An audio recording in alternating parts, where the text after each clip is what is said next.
Mais c'est vrai que c'était une des activités principales. Le commerce, depuis le fameux traité de Nankin, hein, c'était principalement les Anglais qui étaient les détenteurs, on va dire, hein, du commerce au niveau de la Chine, étaient en train de se faire petit à petit bouter hors de Chine. Je pense que tout le monde le savait, que c'était inéluctable, qu'il y allait avoir à un moment donné ce renversement.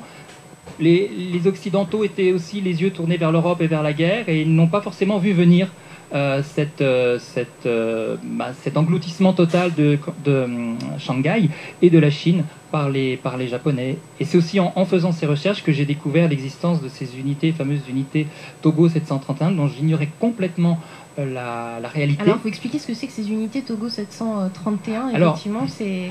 Malheureusement, c'est pas le plus drôle du roman, mais c'est une réalité historique. Ce sont des camps qui avaient été faits par les Japonais pour étudier les armes biologiques.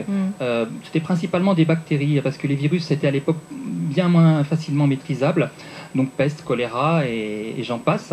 Et en fait, ils avaient tout un programme qui était extrêmement poussé, scientifique, dans lequel il y avait des prisonniers qui étaient utilisés pour des expériences, et dont des vivisections. Donc ce sont des choses que je ne connaissais absolument pas quand j'ai commencé à me documenter sur la Chine.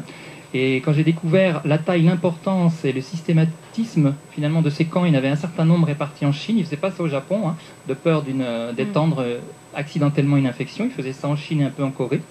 Et il y aurait eu, c'est pareil, alors là les chiffres sont extrêmement difficiles à donner, il y aurait eu entre 5 et 10 000 personnes qui seraient passées et mortes dans ces camps. Il y a eu très très très peu de survivants. Je crois qu'il y a une seule fois où il y a une dizaine de prisonniers qui ont réussi à s'échapper. Encore une fois, c'est passionnant de vous écouter, et c'est ce qui fait la force de votre roman, c'est cette véracité historique avec les horreurs de la guerre en général, et puis de cette guerre de 39-45.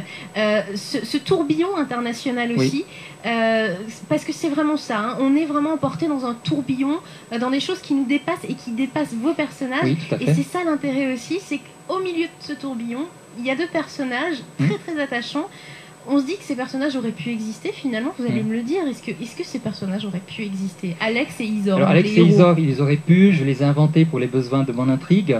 Par contre, il y a beaucoup de personnages secondaires, notamment à Shanghai, qui ont vraiment existé, dont je me suis inspiré.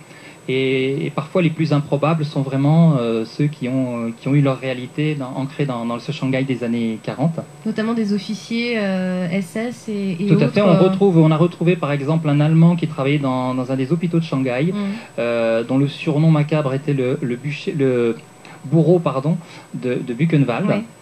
Et qui faisait des expériences sur des animaux. Il avait un laboratoire dans cet hôpital, personne ne savait ce qu'il faisait. En plein cœur d'un hôpital. Ce sont des choses qui ont l'air incroyables, mais qui ont réellement existé.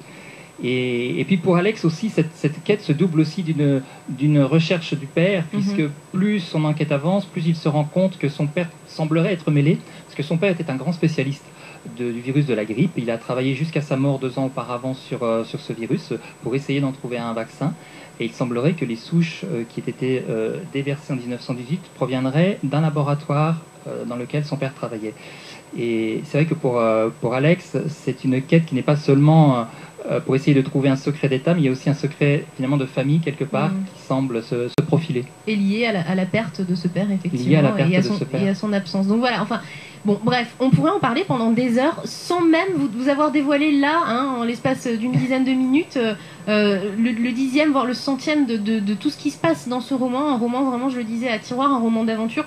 Le roman de l'été, si vous n'avez à en choisir qu'un, autant le choisir dans les Vosges, quoi, hein, un auteur vosgien, pourquoi pas, et puis vraiment très très bonne facture, belle écriture, ça se lit bien vite, enfin vraiment c'est un très bon moment à passer. C'est sorti il n'y a pas très longtemps chez Anne Carrière, on attend une suite avec impatience, il va y avoir une suite. Il y a une deuxième partie, c'est vrai que quand j'ai commencé, je pensais en faire un seul tome, mais finalement je me suis laissé absorbé par Shanghai, qui ne devait être qu'une étape de ce livre. Et dans la deuxième partie, on découvrira effectivement le fin mot de cette histoire de virus. Éric Marchal, merci. Merci.